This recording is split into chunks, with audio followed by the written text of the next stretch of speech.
سامعین، امید کرتا ہوں کہ آپ سب خیریت سے ہوں گے۔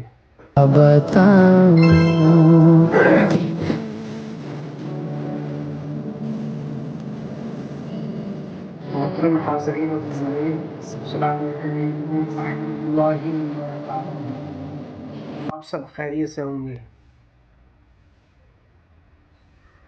ویڈیو بنانے کا مقصد یہ ہے کہ ایک ہمارے مسلمان بھائیوں کے بیچ میں کشمکش رہتی ہے کہ کون صحیح ہے کون غلط ہے، کیا مزارات کو بنوانے والے صحیح ہیں یا مزارات کو منہدم کرنے والے صحیح ہیں، اور یہ کون لوگ ہیں جو مزارات کے اوپر ایسی باتیں کیا کرتے ہیں، مزارات کے خلاف بولتے ہیں، اور یہاں تک کوئی چھوٹے موٹے مزار کی بات نہیں بلکہ آقا نامدار صلی اللہ تعالیٰ علیہ وسلم کے مزارات کے تعلق سے بھی یہ بکواس کرتے ہیں۔ ذرا سماعت فرمائیے اور فیصلہ کیجئے، کیا وہ پہلے زمانے کے لوگ جنہوں نے مزارات بنائے کیا وہ بے دین لوگ تھے یا دین والے تھے، یا بنوانے والے صحیح لگے؟ ذرا بتانا کیا یہ صحیح ہے؟ اور حضرات، جہاں تک تو منہدم کرنے کی بات ہے یہ تو بہت آگے تک کی بات کرتے ہیں۔ ذرا سماعت فرمائیے اور توجہ کے ساتھ غور کیجئے۔ کیا فرماتے ہیں علماء دین اس مسئلے میں کہ قبروں کو پختہ مضبوط بنانے میں پختہ و مضبوط سے مراد اندر سے یا اوپر سے اونچی بنانے یا گنبد بنانے میں اکثر کا قول ہے کہ حرام ہے، جس پر بعض حضرات کا کہنا ہے کہ جب پختہ و مضبوط بنانا اور گنبد بنانا حرام ہے تو پھر رسول اللہ صلی اللہ علیہ وسلم کی قبر اطہر پر کیوں گنبد بنائی گئی ہے، کیوں اس کو توڑا نہیں جاتا، کیوں اس بارے میں کچھ نہیں کہا جاتا؟ کیا کسی قوم کے ڈر فتنے کی وجہ سے صلی اللہ علیہ وسلم کی حدیث کو انجام رکھا جاتا ہے؟ اگر کوئی ہیلا بیان کیا جائے تو برے علماء اپنے اپنے ہیلے بیان کریں گے۔ حضرات، یہ سوال کا جواب دے رہے ہیں جناب۔ کسی نے ان سے سوال کیا کہ مزارات کے بنانے میں، مزارات کو شہید کرنے میں کیا مسئلہ ہے، یہ مزارات بنانے والے کون تھے؟ تو یہ اس کا جواب دے رہے ہیں، آپ سماعت فرمائیے۔ ہر علماء اپنے اپنے ہیلے بیان کریں گے۔ کیا حضور صلی اللہ علیہ وسلم کے لیے کوئی خصوصیت ہے؟ حضور صلی اللہ علیہ وسلم کے لیے کوئی خصوصیت نہیں، اور یہ گنبد بنانے والے یہ بدعتی شریفی تھے، اور یہ 7ویں صدی ہجری اور 6ٹھی صدی کے آخر میں یہ گنبد تعمیر ہوئی، اور اس کے اوپر پہلے بلو کلر تھا، پھر ترکیہ حکومت نے اس کے اوپر گرین کلر لگایا جس کو گنبد خضرا کہا جاتا ہے۔ تو اس کے توڑنے کا حکم اللہ کے رسول صلی اللہ علیہ وسلم نے دیا ہے، بے شک دیا ہے، اور چونکہ اس میں ایک فتنے کی بات ہے اس لیے اس سے روکا ہے، رکی ہوئی وہ بات انشاءاللہ تعالیٰ جب وقت آئے گا تو وہ بھی ٹوٹ جائے گا۔ سوال یہ اٹھتا ہے حضرات، کیا فتنے کے ڈر سے دین کے، اگر یہ مزارات کو ڈھانا ہی دین ہے تو پھر کسی فتنے کے ڈر سے کیا روکا گیا دین کے کام کو؟ کیا روکا جا سکتا ہے کوئی دینی کام کو اگر یہ اسی کو دین سمجھ رہے ہیں؟ تو میں سمجھتا ہوں یہ سب، اور جہاں کی بات کر رہے ہیں وہاں تو ان کی حکومت ہے آج کے دور میں، پھر کس فتنے کا ڈر کی بات کر رہے ہیں؟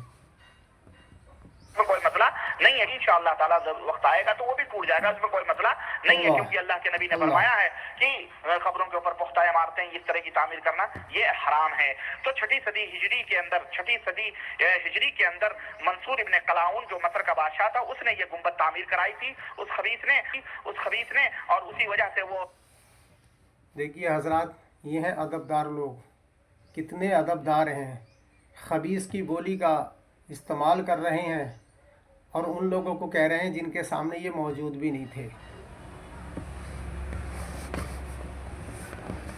تو میں بول رہا تھا کہ جو کہہ رہے ہیں کہ یہ مصر کا بادشاہ تھا خبیث، اس نے یہ بنوائی ہے اور اس نے یہ بدعت شروع کی ہے۔ اگر بدعت ہے تو پھر یہ بتائیے کہ رسول پاک صلی اللہ تعالیٰ علیہ وسلم نے قبروں کی جو حفاظت کے لیے، قبروں کے جو قبر والوں کے لیے تکلیف دینے کو برا کہا ہے، یہ کہا ہے کہ تکلیف دینے کا اگر پتہ چل جائے کہ قبر والے کو تکلیف ہوتی ہے تو انسان جو ہے کسی قبر کی بے حرمتی یعنی اس پر پیر رکھنے یا قبرستان میں جانے سے بھی کترائے گا، بلکہ دیکھتے ہوئے انگاروں پر نکل جائے گا، اور اس کا طریقہ بھی باقاعدہ زیارت قبور کا بیان فرمایا گیا ہے۔ حضرات، کیا یہ پختہ و مضبوط سے مراد اندر سے یا اوپر سے اونچی بنانے یا گنبد بنانے میں اکثر کا قول ہے کہ حرام ہے، جس پر بعض حضرات کا کہنا ہے کہ جب پختہ و مضبوط بنانا اور گنبد بنانا حرام ہے تو پھر رسول اللہ صلی اللہ علیہ وسلم کی قبر اطہر پر کیوں گنبد بنائی گئی ہے، کیوں اس کو توڑا نہیں جاتا، کیوں اس بارے میں کچھ نہیں کہا جاتا؟ کیا کسی قوم کے ڈر فتنے کی وجہ سے صلی اللہ علیہ وسلم کی حدیث کو انجام رکھا جاتا. اگر کوئی ہیلا بیان کیا جائے تو برے علماء اپنے اپنے ہیلے بیان کریں گے. ہر علماء اپنے اپنے ہیلے بیان کریں گے. کیا حضور صلی اللہ علیہ وسلم کے لیے کوئی خصوصیت؟ حضور صلی اللہ علیہ وسلم کے لیے کوئی خصوصیت نہیں. اور یہ گنبد بنانے والے یہ بدعتی. اگر اتنے بڑے وہ ہو تو پھر چلاؤ نا، تمہاری حکومت ہے وہاں، پھر کسی فتنے سے کیوں ڈر رہے ہو؟ فتنے سے ڈرنا کیا؟ اور شریعت، رہی بات شریعت کی، تو شریعت کسی دین کے کام کو تھوڑی روکتی ہے. اگر اصل دین یہی ہے کہ مزارات کو منہدم کر دیا جائے، شہید کر دیا جائے، تو پھر آپ دین کا کام کرو نا، کر کے دکھاؤ، پھر پتہ چلے.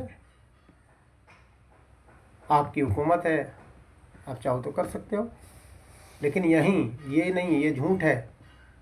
وہ بنوانے والے بہتر ہے. شریفی تھے اور یہ 7ویں صدی ہجری اور 6ٹھی صدی کے آخر میں یہ گنبد تعمیر ہوئی. اور اس کے اوپر پہلے بلو کلر تھا، پھر ترکیہ حکومت نے اس کے اوپر گرین کلر لگایا جس کو گنبد خضرا کہا جاتا ہے. تو اس کے توڑنے کا حکم اللہ کے رسول صلی اللہ علیہ وسلم نے دیا ہے، بے شک دیا ہے. اور چونکہ اس میں ایک فتنے کی بات ہے اس لیے اس سے روکا گیا ہے. رکی ہوئی وہ بات انشاءاللہ تعالیٰ جب وقت آئے گا تو وہ بھی ٹوٹ جائے گا، اس میں کوئی مسئلہ نہیں ہے. انشاءاللہ تعالیٰ جب وقت آئے گا تو وہ بھی ٹوٹ جائے گا، اس میں کوئی مسئلہ نہیں ہے. کیونکہ اللہ کے نبی نے فرمایا ہے کہ قبروں کے اوپر پختہ عمارتیں اس طرح کی تعمیر کرنا یہ حرام ہے. تو 6ٹھی صدی ہجری کے اندر 6ٹھی صدی حضرات دیکھیے، یہ ہے بیان ان کا، یہ ہے ان کے رسول اللہ سے محبت، اور یہ ہے ان کا اللہ کی وحدانیت کا اقرار. دیکھیے اللہ کو قدر تعالیٰ، اور یہ کیا کہہ رہے ہیں.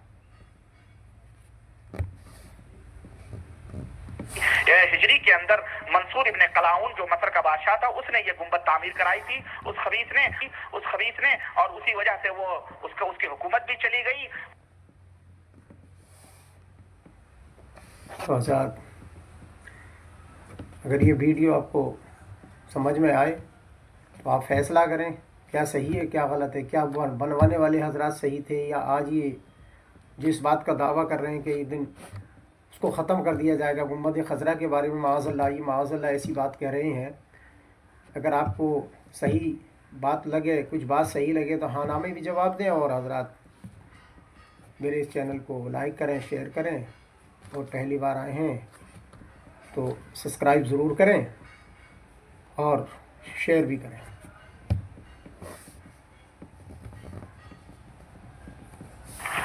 کیا فرماتے ہیں علماء دین اس مسئلے میں کہ قبروں کو پختہ مضبوط بنانے میں پختہ و مضبوط سے مراد اندر سے یا اوپر سے اونچی بنانے یا گنبد بنانے میں اکثر کا قول ہے کہ حرام ہے. جس پر بعض حضرات کا کہنا ہے کہ جب پختہ و مضبوط بنانا اور گنبد بنانا حرام ہے تو پھر رسول اللہ صلی اللہ علیہ وسلم کی قبر اطہر پر کیوں گنبد بنائی گئی ہے؟ کیوں اس کو توڑا نہیں جاتا؟ کیوں اس بارے میں کچھ نہیں کہا جاتا؟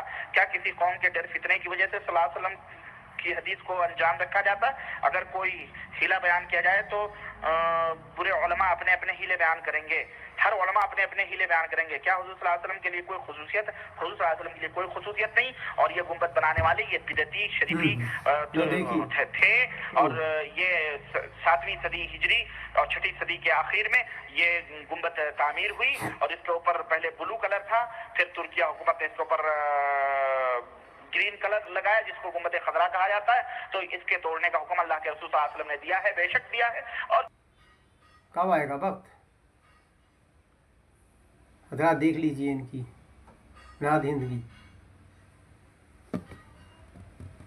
اللہ کے نبی نے فرمایا ہے کہ قبروں کے اوپر پختہ عمارتیں اس طرح کی تعمیر کرنا یہ حرام ہے. تو 6ٹھی صدی ہجری کے اندر منصور ابن قلاؤن جو مصر کا بادشاہ تھا اس نے یہ گنبد تعمیر کرائی تھی اس خبیث نے اور اسی وجہ سے وہ اس کی حکومت بھی چلی گئی.